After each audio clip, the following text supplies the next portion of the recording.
14th episode की starting में हम देखते हैं कि शिंजू ब्योम को पकड़कर साइड में ले आया था, जहां पर ब्योम ने शिंजू के पेट पर चाकू से वार कर दिया था और काफ़ी खून भी निकल रहा था। शिंजू को वहां पर ब्योम कहता है कि अब तुम मेरे रास्ते में कभी भी मत आना। इतना कहकर वो वहां से जाने लगता है होंगचू के पास, लेकिन शिंजू उसकी पैर पकड़ लेता है और कहता है कि अब तुम कहीं पर भी नहीं जा सकते क्योंकि मैंने पुलिस को बुला लिया है। तो अब ब्योम वहाँ से भाग जाता है और हम लास्ट एपिसोड का सीन देखते हैं जहाँ पर होंगचू रूम से बाहर आकर शिंजू को कॉल लगाती है और कॉल सामने वाले रूम से बज रही थी। जैसे ही वो रूम में आती है तो देखती है शिंजू बेसुध पड़ा हुआ है और उसके पेट से काफ़ी ज़्यादा खून निकल रहा था। वो उसे देखकर घबरा जाती है कि तुम्हें क्या हो गया। वो होश में भी नहीं आ पा रहा था। फिर अचानक से वो होश में आता है और होंगचू को सिर्फ इतना कहता है कि एंचो मुझे माफ़ कर देना। इसके बाद वो बेहोश हो जाता है और होंगचू अब शिंजू को लेकर हॉस्पिटल पहुंच गई थी, जहां पर डॉक्टर शिंजू का ब्लड ग्रुप पूछता है। अब होंगचू को तो पता नहीं था, इसलिए अब उसे इलेक्ट्रिक शॉक दिए जाते हैं, लेकिन उसकी सांसें अभी भी वापस नहीं आ रही थी और हमें अभी के लिए ऐसा दिखाया गया है जैसे शिंजू की डेथ हो गई है। इसे देखकर होंगचू तो पूरी तरह से टूट जाती है। अब सीन शिफ्ट करते हैं उनके पुराने जन्म की तरफ, जहाँ पर मूजिन अपने मार्शल आर्ट्स की प्रैक्टिस कर रहा था क्योंकि उसका टेस्ट पास आने वाला था। तभी वहाँ पर एक आदमी आता है और उससे पूछता है कि क्या तुम रात को भी प्रैक्टिस करोगे। वो कहता है कि नहीं, मुझे रात को फेस्टिवल में जाना है। तभी एक और आदमी आकर उसे बताता है कि तुम्हारे डैड तुम्हें ढूंढ रहे हैं, शायद कोई इंपॉर्टेंट काम होगा। अब मूजिन अपने डैड से मिलने के लिए जाता है, जहाँ पर उसके डैड उसे बोल रहे थे कि तुम्हें शादी करनी होगी। मूजिन कहता है कि मैं अभी मार्शल आर्ट्स की प्रैक्टिस कर रहा हूँ क्योंकि मेरा एग्जाम है, मुझे वो पास करना होगा। आप मुझे ऐसे कैसे कह सकते हैं, मैं उस लड़की से शादी नहीं करना चाहता जिससे कि आप करने के लिए कह रहे हैं। उसके डैड बोलते हैं कि अगर तुम उस लड़की से शादी नहीं करोगे तो मैं उस शमन को मरवा दूंगा जिससे कि तुम प्यार करते हो। इसके बाद हम मिंजू को फेस्टिवल में देखते हैं, जहाँ पर एंचो भी पहुंची हुई थी। जब वो दोनों एक दूसरे को देखते हैं तो वहाँ पर एंचो उसके पास जाती है और बोलती है कि मुझे लगा कि तुम आज यहाँ पर नहीं आओगे। मिंजू कोई भी रिप्लाई नहीं करता। वो एंचो को गले लगाकर बोलता है कि चलो हम कहीं दूर भाग चलते हैं, इस दुनिया से दूर। इनमें हम देखते हैं कि मूजिन एंचो को लेने के लिए पहुंच जाता है, लेकिन एंचो अब जाने से मना कर रही थी, ये कहते हुए कि मैं तुमसे प्यार नहीं करती और मैंने हमारा फ्यूचर देख लिया है, हम बिल्कुल भी खुश नहीं रहेंगे, हमारी जान को भी खतरा बन जाएगा। मूजिन कहता है कि मैं हमारे फ्यूचर को बदल दूंगा, तुम मेरे साथ चलो। एंचो मना करती है कि तुम ऐसा नहीं कर पाओगे, तुम यहाँ से जा सकते हो। अब मूजिन यहाँ से चला जाता है और एंचो अपने घर जाती है, जहाँ पर हम उसी बुढ़िया शमन को देखते हैं जिसे कि टॉर्चर किया जा रहा था। वहाँ पर एंचो आकर बोलती है राजा को कि जैसा कि आपने मुझे कहा था मैंने वैसा कर दिया है, अब आप यहाँ से जा सकते हैं। नेक्स्ट सीन में हम फिर से एंचो को देखते हैं, जिसके पास एक रानी आई हुई थी और उसके हाथ में कुछ सामान था। वो सामान को एंचो के पास फेंकती है और पूछती है क्या तुम ही एंचो हो। एंचो कहती है कि हाँ। तो रानी उसे बोलती है कि तुम्हें मेरे साथ महल में चलना होगा।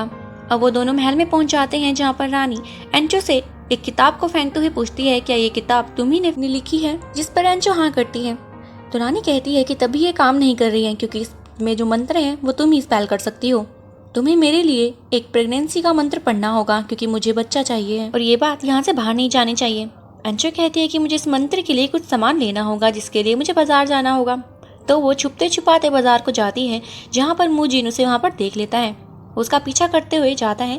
वहाँ पर एंचो को पता लग जाता है कि मूजिन मेरा पीछा कर रहा था, तो वो एक जगह पर छुप जाती है। लेकिन जैसे ही निकली थी मूजिन उसके सामने आ जाता है और कहता है कि तुमने तो कहा था कि तुम मुझसे प्यार नहीं करती हो, तो यहाँ पर क्या कर रही हो। वहाँ पर फिर एंचो से कंट्रोल नहीं होता। वो कहती है कि मैं तुमसे बहुत ज़्यादा प्यार करती हूँ। उस दिन जो भी मैंने कहा था वो किसी के दबाव में कहा था, जिस पर अब मिंजू एंचो को हक कर लेता है। फिर हमें नेक्स्ट डे मॉर्निंग का सीन दिखा जाता है, जहाँ पर मिंजू और एंचो साथ में थे, जहाँ पर मिंजू एक फ्लावर तोड़कर एंचो के बालों में लगा देता है और कहता है कि तुम तो बहुत सुंदर लग रही हो। एंचो भी शर्मा जाती है। वो एक दूसरे के साथ काफ़ी ज़्यादा टाइम स्पेंड करने लगे थे। फिर हम मिंजू को देखते हैं जो अपने घर पर था और वहाँ से एक और सिपाही गुजर रहा था, जो और कोई नहीं जैक्यूंगी था। लेकिन इस बार हमें उसका नाम नहीं बताया गया है, इसलिए हम उसे जैक्यूंगी कहेंगे। जैक्यूंग वहाँ पर मिंजू को कहता है क्या तुम उस शैतान शमन को जानते हो जिसकी अफवाह फैलती जा रही है। मिंजू उसका कोई रिप्लाई नहीं करता और वहाँ से चला जाता है। नेक्स्ट सीन में हम वापस एंचो को देखते हैं, जो कि अब अपना मंत्र परफॉर्म कर रही थी, उसी प्रेगनेंसी का। वहाँ पर उस रानी को एक क्यूट सा बच्चा भी पैदा हो जाता है। फिर रानी एंचो से बोल रही थी कि तुमने ये मंत्र काफ़ी अच्छे से परफॉर्म किया, लेकिन अब तुम्हें काला जादू करना होगा जो यहाँ का क्राउन प्रिंस है उसे मारने के लिए, ताकि मेरे बेटे को राजगद्दी मिल सके। यहाँ पर एंचो साफ मना करती है कि मैं ये सब नहीं कर सकती, मुझे इसके लिए कीमत चुकानी पड़ेगी। तो कहती है कि अगर तुम कीमत नहीं चुकाओगी तो तुम्हारा प्यार कीमत चुकाएगा, यानी कि मिंजू। अब एंचो ऐसा नहीं चाहती थी कि मिंजू पर कोई भी हानि आए, इसलिए अब वो काला जादू परफॉर्म करने के लिए मान जाती है, लेकिन वो शायद उसे पूरा नहीं कर पाती। वहीं हम उसी क्राउन प्रिंस को देखते हैं जो खून की उल्टियाँ करने लगता है और उसकी डेथ हो जाती है। जब राजा को ये बात पता लगती है, वो गुस्से में जैक्यूंग को कहते हैं कि उस शमन को यहाँ पर पकड़ कर ले आओ। अब हम देखते हैं कि जैक्यूंग एंचो को पकड़ कर ले आया था और राजा के सामने झुका कर बिठा देता है। राजा गुस्से में कहते हैं कि इसकी सारी बुक्स को जला दिया जाए। फिर वो एंचो से पूछने लगे थे कि तुमने काले जादू का यूज़ क्यों किया क्राउन प्रिंस को मारने के लिए। एंचो मना करती है कि मैंने ऐसा नहीं किया है, मेरा जादू तो पूरा भी नहीं हुआ था, सच कहूँ तो ये आपकी गलती है। यहाँ पर राजा को गुस्सा आ जाता है और वो अपनी तलवार लेकर उसे मारने के लिए आगे बढ़ते ही हैं कि एंचो बोल पड़ती है कि जो भी मुझे मारेगा उसे श्राप लग जाएगा, उसकी चांदनी रात में मौत हो जाएगी, यहाँ तक कि उसका पूरा वंश ही खत्म हो जाएगा। तो अब यहाँ पर राजा अपने हाथों को रोक लेता है। वहीं हम मिंजू को भी देखते हैं जो एंचो को इस हालत में देख रहा था। फिर वापस हम उसी राजिन को देखते हैं जो कि डर चुकी थी कि अगर राजा को ये सब पता लग गया तो वो मुझे जिंदा नहीं छोड़ेंगे। वहीं पर हम उसके साथ एक आदमी को देखते हैं जो बिल्कुल ब्योम की तरह दिख रहा था। अब इस पास्ट लाइफ में उसका नाम कुछ और होगा, लेकिन हमें नहीं बताया गया है, इसलिए हम उसे ब्योम ही कहेंगे। रानी उसे कहती है कि जब तक उसकी मंत्रों वाली किताब नहीं मिल जाती तब तक उसे मत मारना। तो राजा ने अब एंचो को एक कुएं में कैद करने का हुक्म दे दिया था। हम एंचो को उसी कुएं में देखते हैं जहाँ पर वो कुआं ऊपर से बंद था। तभी मिंजू वहाँ पर आ जाता है एंचो की हेल्प करने के लिए। वो एंचो की तरफ अपना हाथ बढ़ाता है और एंचो भी उसका हाथ पकड़कर ऊपर आ गई थी और वो दोनों एक सेफ जगह पर चले जाते हैं। यहाँ हमें एक पास्ट का सीन भी दिखाया जाता है कि उस काले मंत्र को परफॉर्म करने से पहले एंचो ने ये सारी बात मिंजू को बता दी थी। मिंजू से मना करता है कि तुम ऐसा मत करना, लेकिन एंचो कहती है कि मुझे ये करना ही होगा वरना वो तुम्हें मार देंगे। फिर सीन प्रेजेंट में आते हैं जहाँ पर मिंजू कहता है कि तुम्हें ये बुक को उस रानी को दे देनी चाहिए, फिर हम दोनों यहाँ से भागकर अपनी लाइफ अच्छे से जिएंगे। एंचो मना करती है कि मुझे उस रानी पर बिल्कुल भी विश्वास नहीं है। अब सुबह हो जाती है जहाँ पर मिंजू वहाँ पर नहीं होता और वुडन बॉक्स भी वहाँ पर नहीं था। इसका मतलब वो वुडन बॉक्स को लेकर वहाँ से भाग गया था जिसमें कि वो किताब थी। एंचो की वहाँ पर आंख खुलती है और देखती है कि वहाँ पर तो वुडन बॉक्स नहीं है। उसे पता लग जाता है कि मिंजू ही उस वुडन बॉक्स को लेकर यहाँ से भाग गया है। हम मिंजू को देखते हैं जो अपने घोड़े पर सवार उस वुडन बॉक्स को लेकर रानी के पास जा ही रहा था कि बीच रास्ते में एक सिपाही उस पर तीर से वार कर देता है और वो वहीं गिर जाता है। अब जैक्यूंग और उसकी पूरी टीम वहाँ पर पहुँच चुकी थी और कहती है कि तुम ये बॉक्स हमें दे दो, क्योंकि मुझे राजा ने कहा है कि अगर मैं उस शमन को उनके सामने ले जाऊँगा तो मुझे काफ़ी बड़ा पुरस्कार मिलेगा। यहाँ पर मिंजू से बोलता है कि तुम मुझे नहीं रोक सकते और एंचो को मारने से तुम्हें श्राप लग सकता है। तो यहाँ पर जैक्यूंग बोलता है कि हाँ हम जानते हैं, इसलिए हम उसे बैलों से कुचलवा कर मरवा देंगे। फिर वहाँ पर जैक्यूंग अपने सारे सिपाहियों को मिंजू को मारने का हुक्म दे देता है। मिंजू वहाँ पर उस वुडन बॉक्स को लेकर भाग रहा था और उन सिपाहियों का अच्छे से मुकाबला करता है, लेकिन एंड में उस पर कुछ सिपाही अपनी तलवार से वार कर देते हैं और वो जख्मी हो गया था। वहीं वापस हम एंचो को देखते हैं जो कि अब उस रूम से बाहर चली गई थी और वहाँ पर जैक्यूंग के आदमी जाते हैं, उन्हें वहाँ पर एंचो नहीं मिलती। एंचो भागते हुए एक जगह पर पहुंचती है, लेकिन सामने से जैक्यूंग और उसकी पूरी टीम आ जाती है। जैक्यूंग एक आदमी को एंचो को मारने का हुक्म देता है, लेकिन वो आदमी तीर नहीं चला रहा था क्योंकि उसे श्राप लग सकता था। वहीं पर ब्योम भी था और कहता है कि मैं इसे मार दूंगा, लेकिन तभी मिंजू आता है और कहता है कि नहीं, मैं इसे मारूंगा। जैक्यूंग कहता है कि तुम अभी तक जिंदा हो और क्या तुम ये कर पाओगे, तुम्हारी पूरी की पूरी पीढ़ी दर को इसके श्राप से गुजरना होगा। मिंजू कहता है कि हाँ मुझे कबूल है। फिर वो अपने घोड़े से उतरता है और एंचो के पास जाने लगा था। एंचो कहती है कि तुमने मुझे धोखा दिया है मेरी किताब को चुरा कर भागने के लिए। यहाँ पर मिंजू कुछ भी नहीं कहता और एंचो को गले लगाकर उसके पेट पर तलवार से वार कर देता है और एंचो को माफ़ी मांगते हुए कहता है कि मैं तुम्हें बैलों से कुचलते मरते हुए नहीं देख सकता, मुझे माफ़ कर देना, हम अगले जन्म में ज़रूर मिलेंगे। एंचो कहती है कि तुमने ये सही नहीं किया, मेरा शराब अब तुम्हें लग जाएगा। फिर एंचो अपने खून भरे हाथ को मिंजू के गाल पर रखती है और उसे सहलाने लगती है और वहाँ पर उन दोनों की डेथ हो गई थी। अब सीन प्रेजेंट में आता है जहाँ पर अब शिंजू की सांसें वापस आ गई थी और उसे डॉक्टर्स सर्जरी के लिए ले जा लेते हैं। यहाँ पर फिर पुलिस वाले आए थे जो होंगचू को बताते हैं कि अभी तक ब्योम को उन्होंने नहीं पकड़ा है। वो कहती है कि आप अब तक कर क्या रहे थे, तो वो बोलते हैं कि हम उसे पकड़ने की पूरी कोशिश कर रहे हैं। वहाँ पर वो होंगचू को एक घड़ी देते हैं और कहते हैं कि जब भी तुम्हें खतरा महसूस हो तो हमें इससे इन्फॉर्म कर सकती हो। वो घड़ी ले लेती है और वापस से शिंजू के रूम के बाहर बैठ जाती है।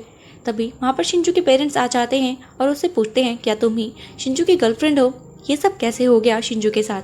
वहाँ पर होंगजू अपने आप को ब्लेम करते हुए कहती है कि ये सब का रीज़न मैं हूँ। ब्योम मुझे मारने के लिए आया हुआ था, लेकिन शिंजू ने मुझे बचाने के चक्कर में अपनी जान की परवाह नहीं करी। वहाँ से फिर होंगजू बाहर आ जाती है, जहाँ पर जैक्यूंग बाहर आकर उसे बोलता है कि तुम अंदर चलो, काफ़ी ठंड है बाहर। होंगजू मना करती है और कहती है कि यहाँ पर शिंजू के पेरेंट्स पहुँच चुके हैं, मेरी हिम्मत भी नहीं है कि मैं उनसे नज़रें भी मिला पाऊँ। ये सब का रीज़न मैं हूँ। अगर मैं उससे दूर रहती तो शायद ये सब नहीं होता। मैं अपने आप को कंट्रोल नहीं कर पाई, मैं अपने आप को उससे दूर नहीं कर पाई, सब मेरी गलती है। जैक्यूंग कहता है कि इसमें तुम्हारी कोई भी गलती नहीं है। होंगजू पूछती है कि अब शिंजू कैसा है।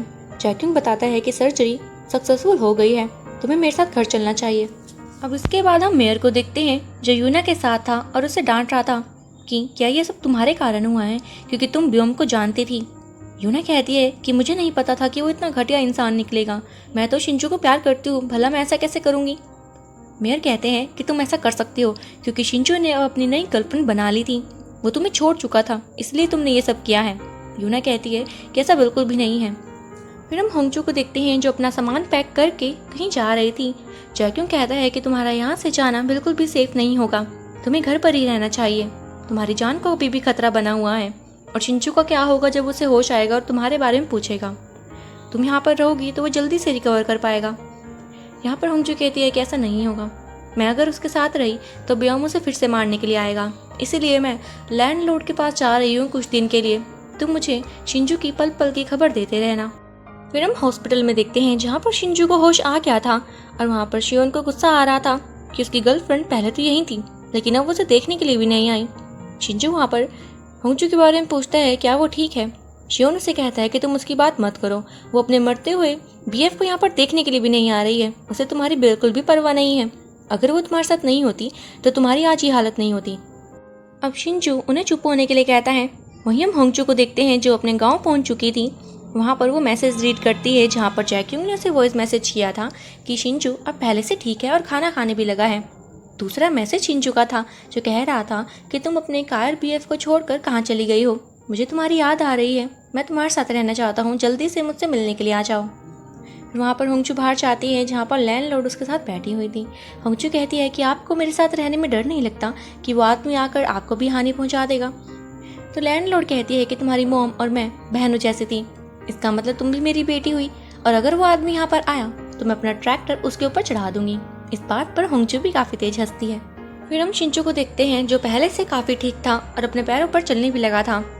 वहाँ पर वो अपने डैड को कहता है कि मैं सिटी हॉल में जा रहा हूँ, मुझे अपना काम देखना होगा। उसके डैड कहते हैं कि वो सब तो सही है, मैं तुम्हारे साथ कुछ बॉडीगार्ड्स भेज रहा हूँ जो हर समय तुम्हारे साथ रहेंगे। फिर हम जैक्यूंग को देखते हैं, जो होंगजू को बता रहा था कॉल करके कि अब शिंजू की हालत पहले से काफ़ी ठीक है, वो खाना खाने भी लगा है और काम पर भी जल्दी आ जाएगा। पीछे से शिंजू उसे सुन लेता है और कहता है कि होंगजू कहाँ पर है। वो कहता है कि मुझे नहीं पता होंगजू कहाँ है। वहीं हम होंगजू को देखते हैं, जो अपनी लैंडलॉर्ड के साथ पौधे लगा रही थी, जहाँ पर लैंडलॉर्ड उसे बोलती है कि तुम अब वापस काम पर कब जाने वाली हो। वो मना करती है कि जब तक पुलिस वाले ब्योम को नहीं पकड़ लेते तब तक मैं सिटी हॉल में काम नहीं करूंगी। वापस शिंजू होंगजू को मैसेज में लिखता है कि तुम जल्दी से वापस आ जाओ, मैं तुम्हारे आने से जल्दी ठीक हो जाऊंगा। होंगजू सी की मैसेज सुन रही थी कि नेक्स्ट मैसेज ब्योम का निकलता है, जो उसे कह रहा था कि शिंजू तो हॉस्पिटल से डिस्चार्ज हो चुका है, तुम क्यों छुप रही हो, मुझसे मिलने के लिए जल्दी आ जाओ अगर तुम शिंजू को सही सलामत देखना चाहती हो। तो अब होंगजू वहाँ से डरते हुए गाड़ी में बैठकर उसे मिलने के लिए जाती है, जहाँ पर वो ये नोटिस करती है कि पीछे से कोई उसका पीछा कर रहा है। जैसे ही पीछे मुड़कर देखा था, वहाँ पर 2 आदमी खड़े हुए थे और सामने शिंजू आ जाता है। वहाँ पर होंगजू बोलती है कि तुम यहाँ पर क्या कर रहे हो। वो शिंजू के बॉडीगार्ड ही थे। शिंजू कहता है कि तुम यहाँ पर क्या कर रही हो। कहती है कि ब्योम ने मुझे यहाँ पर मिलने के लिए बुलाया था। शिंजू कहता है कि फिर तुम अकेली क्यों आ गई। वो कहती है कि उसने मुझे धमकी दी थी कि अगर मैं यहाँ पर नहीं आई तो वो तुम्हें फिर से हानि पहुँचा देगा। अब शिंजू होंगजू को गले लगाकर बोलता है कि तुम्हें मेरी इतनी परवाह है तो तुम मुझसे दूर क्यों भाग रही हो। कहती है कि तुम मेरे लिए काफ़ी खास हो, मैं तुम्हें खोते हुए नहीं देख सकती। शिंजू उसे बताता है कि तुम्हारा शराब खत्म हो गया है, मुझे सब कुछ याद आ गया है जब मैं बेहोश था। तुमने कहा था कि तुम्हारे शराब से मेरी मौत हो जाएगी और एक पल के लिए मैं मर ही गया था, इसीलिए अब वो शराब खत्म हो चुका है। वो होंगजू का हाथ अपने फेस पर रखने लगता है। होंगजू पहले मना करती है, लेकिन फिर शिंजू उसका हाथ रख ही देता है और वो नोटिस करती है कि शिंजू को तो कुछ हो नहीं रहा है और उसे भी अब यकीन हो गया था। शिंजू वहाँ पर होंगजू को कहता है कि मुझे माफ़ कर देना पिछले जन्म के लिए। उसे लव यू कहता है और इसी के साथ हमारा ये एपिसोड खत्म हो जाता है। सो फ्रेंड्स, ये थी हमारे 14th एपिसोड की एक्सप्लेनेशन। अगर आपको मेरी वीडियोस अच्छी लग रही हैं तो मेरे चैनल को सब्सक्राइब करना मत भूलिएगा। मिलते हैं इसके नेक्स्ट एपिसोड के साथ। Till then take care, good bye.